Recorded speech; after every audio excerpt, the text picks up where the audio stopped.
2021 스마트 모빌리티 국제 컨퍼런스를 찾아주신 여러분 반갑습니다. 저는 오늘 행사 사회를 맡은 진행자 석하나입니다. 반갑습니다. 어제에 이어 오늘도 온라인과 오프라인으로 정말 많은 분들께서 함께해 주고 계시는데요. 이 자리를 빌어 참여해 주시는 모든 분들께 감사의 말씀을 드립니다. 지금부터 세션 3를 바로 시작해 보도록 하겠습니다. 세션 3에서는 총 4분께서 발표를 해주실 예정입니다. 가장 먼저 공유 전동 킥보드 서비스 상생형 활성화 방안에 대해서 충북대학교 도시공학과 송태진 조교수님께서 발표를 해주시겠습니다. 박수로 환영해 주시기 바랍니다.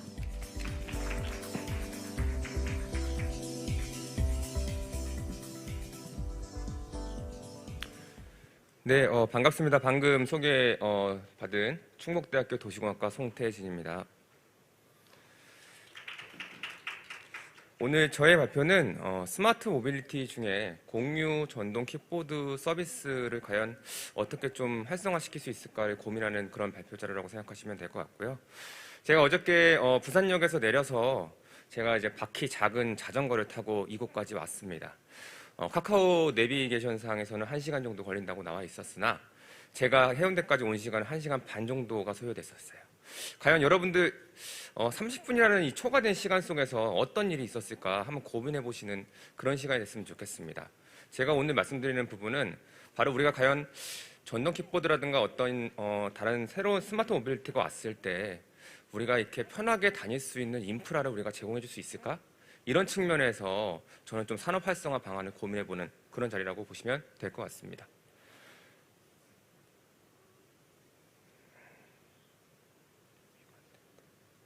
예, 고맙습니다.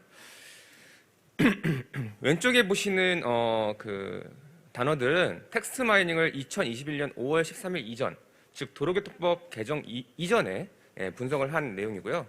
오른쪽은 5월 13일 이후에 전동 킥보드를 이제 텍스트 마이닝을 분석해 본 결과 긍정에서 부정적인 시선으로 바뀌었다는 걸 알 수 있습니다.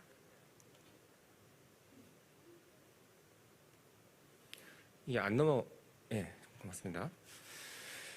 그래서 이제 퍼스널 모빌리티에서 이제 저희가 잠깐 설명을 드리면 개인형 이동장치는 1인 또는 2인이 이용하는 근거리 휴대 교통 수단이고요. 이 중에서 저는 이제 전동 킥보드의 산업의 측면에 대해서 설명을 드리도록 하겠습니다. 전동 킥보드에 대한 이슈가 이제 급증하고 있고요. 수요가 이제 314% 정도가 이제 급증하고 있는 것으로 보이고 있습니다.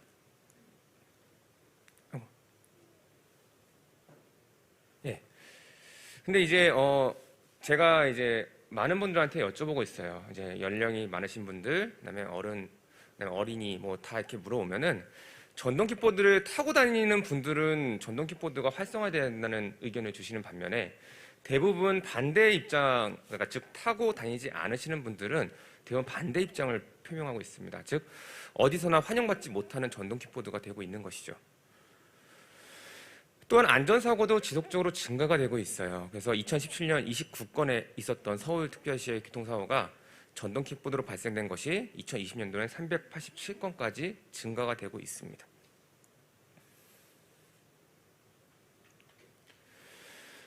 주차 문제 또한 또 증가가 되고 있습니다. 근데 이게 죄송하지만 이게 슬라이드가 애니메이션이 들어가 있는 건데 이게 지금 PDF라서 지금 그림이 다 안 보이는 것 같습니다. 일단은 진행을 해볼게요.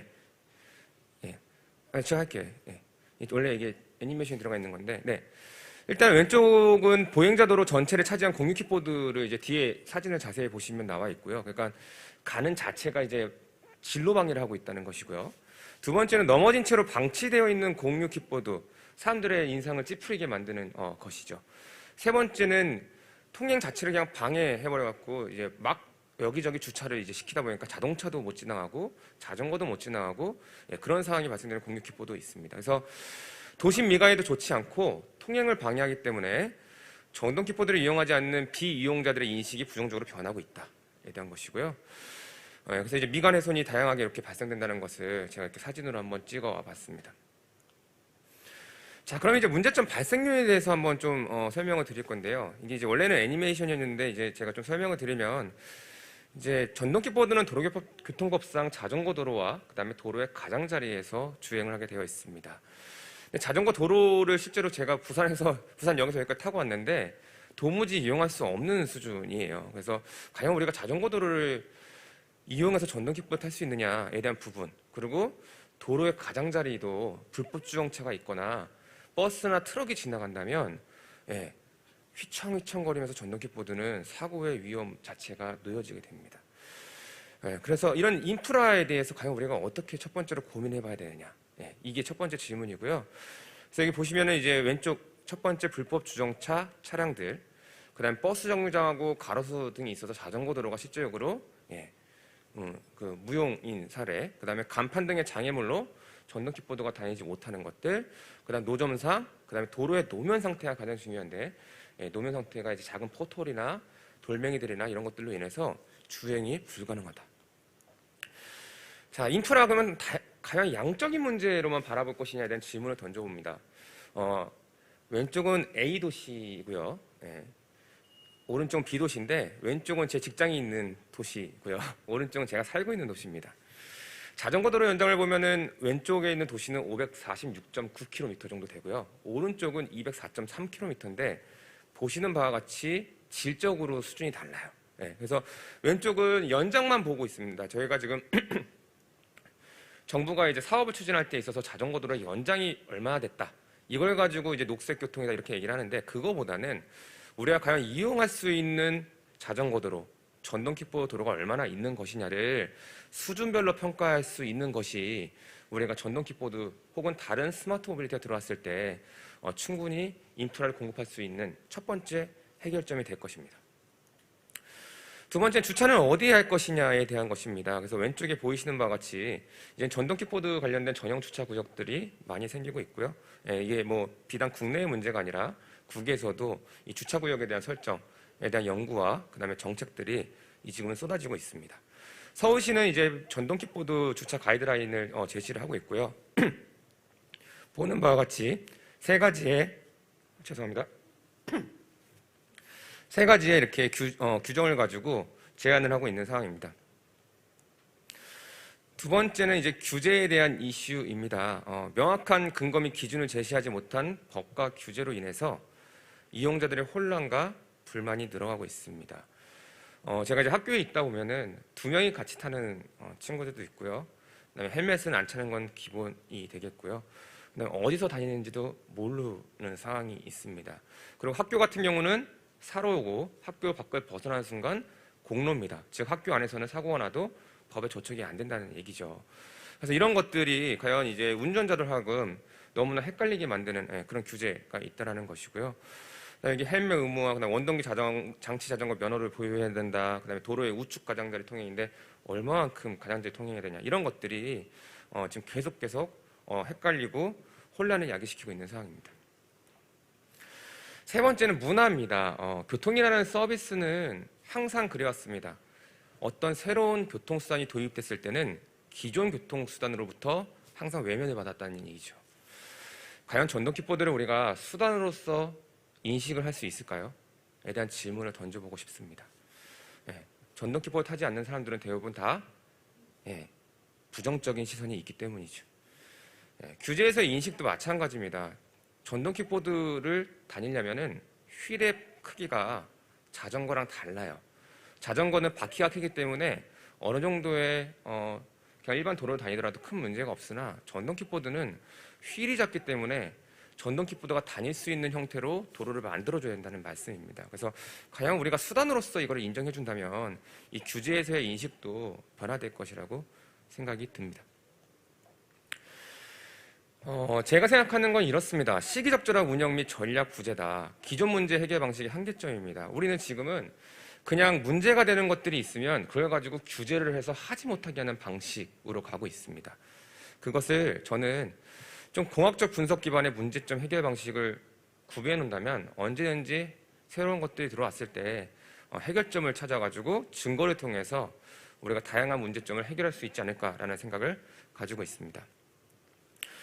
제가 생각하는 네 가지의 방식인데요. 이제 이거를 데이터 드리븐 어프로치라고 하는데, 첫 번째는 관련된 데이터를 수집할 수 있는 근거를 마련하고 지속 가능하게 데이터를 분석해서 우리가 해결점을 찾는 데 근거를 마련하는 것입니다. 두 번째는 이제 인덱스를 만드는 것인데요. 새로운 데이터는 바로 쓸 수가 없어요. 그래서 쓸 수 있는 형태, 우리가 비즈니스 모델을 만들 수 있는 형태로 정제를 하고 그것을 지금 여기서는 저는 요인과 문제점으로 나눠봅니다. 그래서 이 인덱스가 도출이 되면은 세 번째는 이제 분석에 대한 부분입니다. 크게 뭐 안전성 평가, 쾌적성 평가, 주행 환경에 대한 지속성 평가 이런 평가들을 할 수 있는 분석이 돼야 되고요. 네 번째는 이런 것들을 기반으로 솔루션들을 제공할 수 있어야 됩니다. 그래서 우리가 다양한 인프라 개선 방안, 규제 방안, 그다음에 정책 제안 방안 이런 것들을 이제 우리가 할 수 있는 것이고요. 여기 오른쪽에 보이는 이제 이런 솔루션들이 이런 데이터를 기반으로 전부 구축할 수 있는 그런 사례가 될 것이고요. 밑에 보이시는 바와 같이 모니터링 센터와 체계가 확립이 필요합니다. 첫 번째를 이제 조금 더 상세하게 들어가다 보면 제가 이제 여기 전동 킥보드 데이터를 분석을 하고 있고요. 공유 킥보드 데이터가 필요하다. 그래서 지금 보이시는 것은 청주시의 전동 킥보드의 오리진 데이터, 그다음 데스티네이션 데이터, 기점과 종점에 대한 데이터를 가지고 분석한 사례입니다. 보시는 바와 같이 전동 킥보드의 수요가 급증하는 것을 알 수가 있고요. 정확히 어디에서 급증하는지도 알 수가 있어요. 이것만 가지고는 데이터 분석이 한계가 있습니다. 그래서 제가 하고 있는 거는 이 IMU라는 관성 측정 장치인데요. 이걸 가지고 롤링 요인, 그러니까 사람이 회전하는지, 그다음에 얼마나 점프를 하고 있는지 이런 것들을 판단해서 인프라의 그런 불확실성을 검증하는 체계도 있고요. 그다음에 영상 데이터를 같이 찍으면서 지금 돌아다니고 있는데 이 영상 데이터를 통해서 관성 측정 장치랑 비교해 보면서 어디가 도대체 문제점이 있는지를 판단하게 되고요. 이걸 가지고 최종적으로 주차 문제인지 통행의 방해인지 안전상의 문제인지를 구분할 수 있는 러닝 알고리즘을 개발하고 있습니다. 네 번째는 심리 데이터입니다. 이게 사람이 불안한지 안 한지도 중요하죠. 도로의 가장자리를 운영하는데 트럭이 막 지나다니고 있으면 불안합니다. 그런 부분들에 대해서도 우리가 뇌파 검지기 같은 것을 통해서 심리 데이터를 구축하는 것 또한 중요하고요. 그 외에 사고 데이터라든가 그 동네가 산업지역인지 상권지역인지 역사 인근인지 등등등의 지역 특성 데이터도 구축하는 것이 중요합니다. 인덱스로 넘어가 보겠습니다. 일단 이 부분은 제가 광주광역시에 있는 전동 킥보드, 공유 전동 킥보드 모사의 전동 킥보드 데이터를 활용해 갖고 가속도와 속도의 분포들을 예시로 표현한 건데요. 위험 주행 지표를 설정해 봤습니다. 그래서 전동 킥보드 그 관점에서 과연 어디 도로가 위험한지를 이제 분석을 해보기 시작하는 것이고요. 보시는 바와 같이 상업지역과 아파트, 그다음에 철도, 대학교 등등등에서 위험한 지역이 어딘지를 이렇게 인프라에 대해서 문제점이 있는 것을 파악해보고 있습니다. 영상 데이터에 대한 예제입니다. 지금 보시는 바와 같이 저희가 이제 카메라에서 영상 정보를 얻으면 그걸 가지고 이제 학생들한테 설문조사를 시킵니다. 위험한 지역을 저희가 다 체킹을 해갖고 여기가 안전의 문제인지 통행의 문제인지 미관상의 문제인지를 체킹을 하고요. 이렇게 레이블링이 되면은 그걸 가지고 러닝을 만들어갖고 그냥 영상 정보만 보면은 어디가 어떤 위험이 있는지를 판단하는 알고리즘을 만들고 있어요. 이걸 가지고 그러면 이제 사람들한테 정부가 앱을 만들어 준다면 우리가 이제 국토교통부에서도 도로의 민원 앱이 있는데 그것처럼 전동 킥보드도 다음과 같은 원인을 찾을 수 있는 앱을 만들 수 있다면 충분히 전동 킥보드 이용자 측면에서는 조금 더 괜찮은 도로를 운전할 수 있는 환경을 제공할 수 있지 않을까라는 생각을 해보고 있습니다. 세 번째, 심리 데이터를 통한 인프라 주행 환경 진단입니다. 지금 보시는 바와 같이 사고 지점이라든가 어떤 인프라가 열악한 지역에서 실질적으로 주행을 해보는 건데요. 지금 보는 것은 저희 학교에 구축되어 있는 전동 킥보드 시뮬레이터입니다. 시뮬레이터를 제가 만들었고요. 이걸 가지고 이제 청주 시내에 돌아다니면서 실제적으로 심리적으로 어떤 상황이 가장 불안한지를 지금 데이터를 수집을 하고 있어요. 그래서 그런 걸 통해 가지고 스트레스 받거나 운전자가 불안한 지역을 찾아서 그 부분의 원인을 해결하는 그런 연구를 수행하고 있습니다. 세 번째는 이제 인덱스들이 이제 나왔다면은 그 인덱스들을 가지고 다양한 분석을 시도해 볼 수 있겠죠. 그래서 이제 도로교통법 개정 이전과 이후에 이런 상황들을 보면서 어떤 사람이 어디 지역에서 몇 시에 가장 수요가 줄었는지 이런 것들을 판단을 하면서 그 지역의 활성화 방안을 이제 좀 논의할 수 있는 이런 분석 결과도 나올 수 있고요. 오른쪽에 보는 바와 같이 도로교통법 개정 이전 이후의 이용량을 비교해 보면 2배 가까이 절반 수준으로 이용량이 떨어진 걸 볼 수 있습니다. 그래서 이런 부분들을 가지고 이렇게 통계 모형을 통해서 다양한 공유 킥보드의 이용에 미치는 영향을 도출한 다음에 그 영향을 보완하는 방법을 고민을 해보고 있고요. 지금 이거는 아까 이제 보셨던 것처럼 전동 킥보드 데이터를 가지고 위험 지역을 이렇게 표현한 거고, 이건 광주광역시 사례가 되겠습니다. 그래서 이런 솔루션을 이제 제공을 해볼 수 있을 것 같은데요. 제가 생각하는 거는 현재는 이렇습니다. 현재는 문제점이 오면 시에서는 정책과 규제만 이제 하고 있는 상황이고요. 그 다음에 분석이 없이 자꾸 주차장 만들어라, 뭐 몇 이상으로 제한해라 이렇게 얘기를 하니까 제가 생각했던 것은 데이터를 일단은 민간에서 좀 받아서 청주시한테 데이터가 들어오게끔 하고 청주시에서 공학적 분석인 모니터링 센터를 만든 다음에 우리가 정책이라든가 기술이라든가 상생형 방안을 제공을 시에서 해주자. 그렇게 된다면은 우리가 데이터도 알 수 있고 이용자의 패턴도 알 수 있고 위험한 구역도 알 수 있고 시 입장에서는 증거 기반으로 정책을 제안하기 때문에 서로가 상생할 수 있는 그런 이제 방안이 되겠다라는 생각을 합니다. 그래서 주차 문제, 속도, 인프라 등등등 이런 문제점들을 저는 이제 문제인식, 공학적 분석, 그다음에 서비스 제공 및 정책 지원까지 이렇게 해결하는 방법으로 제시를 해보고 있습니다. 그래서 제가 6월에는 그 업체와 시와 우리 학교와 그다음에 도연구원과 4개가 같이 MO를 맺어가지고 이렇게 순환고리를 만들 수 있도록 저희 시에서는 제안을 하고 있고 지금은 이렇게 정책 지원하고 있습니다. 저는 전동 킥보드가 모두에게 성숙한 교통수단이 될 수 있도록 그다음에 하나의 교통수단으로서 인정되고 이용자들의 올바른 시민의식이 중요하다고 생각합니다. 기존에 자동차가 들어올 때도 마차를 달리는 사람들은, 마차를 이용하는 사람들은 자동차를 반대했어요. 철도도 마찬가지고요. 계속 새로운 수단들은 항상 반대가 있습니다. 과연 우리는 전동 킥보드를 하나의 새로운 수단으로 인정할 수 있을 것인지를 고민해 볼 필요가 있고요. 저는 지금 세대에서는 우리가 항공, 철도 등등의 이동성을 담보하는 수단들이 개발되었다면 앞으로의 미래에는 집 근처에서 퍼스트 마일, 라스트 마일, 인근까지 갈 수 있는 조금 더 질적 향상을 위한 그런 전동 킥보드라든가 다양한 스마트 모빌리티가 개발되는 것이 미래의 교통수단으로서 좋은 방향이라고 생각됩니다. 그래서 말씀드렸던 것처럼 거부감을 갖고 있었는데 우리에게 더 넓은 세상과 닫혀있는 하늘을 일깨워줬고요. 그다음에 지금은 시작 단계라서 아직까지는 타지 않는 사람들에 대해서 따가운 시선을 받고 있지만 우리는 이게 주요 수단으로서 자리매김할 수 있도록 하나의 간섭이 아닌 관심이 필요한 상태다라고 생각을 합니다. 여기까지 발표를 마치겠습니다. 네, 발표해 주신 충북대학교 도시공학과 송태진 조교수님 감사합니다.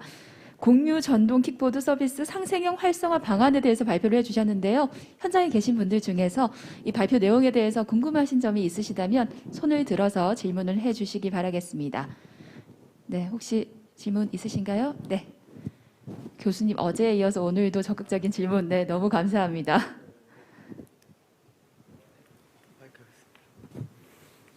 네, 충북대 조교수 송태진 교수님 설명 잘 들었습니다.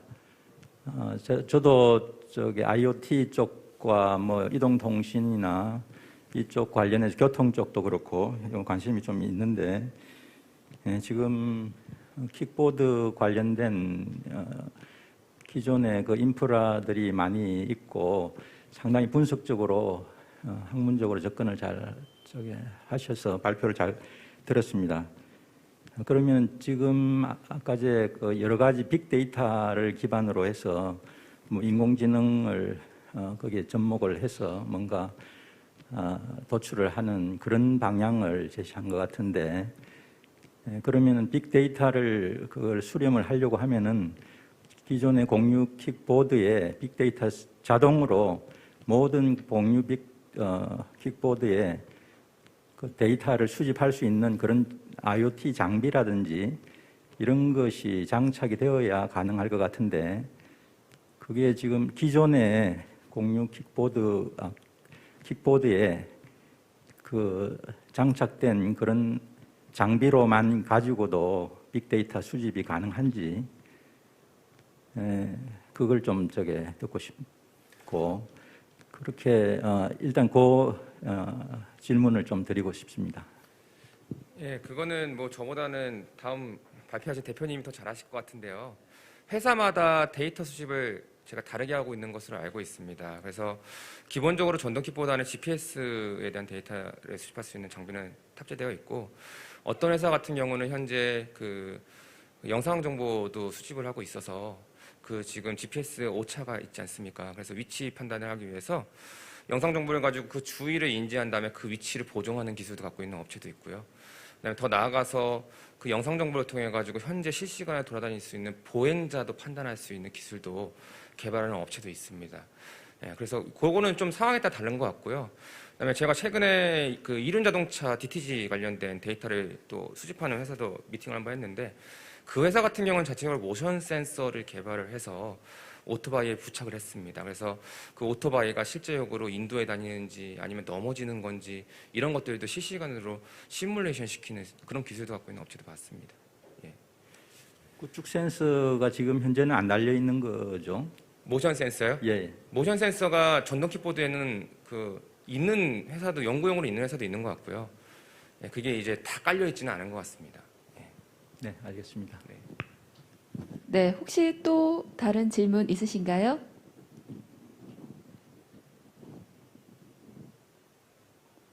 네, 없으시다면 발표는 여기까지 듣도록 하겠습니다. 수고해주신 연사님께 큰 박수 부탁드리겠습니다. 감사합니다.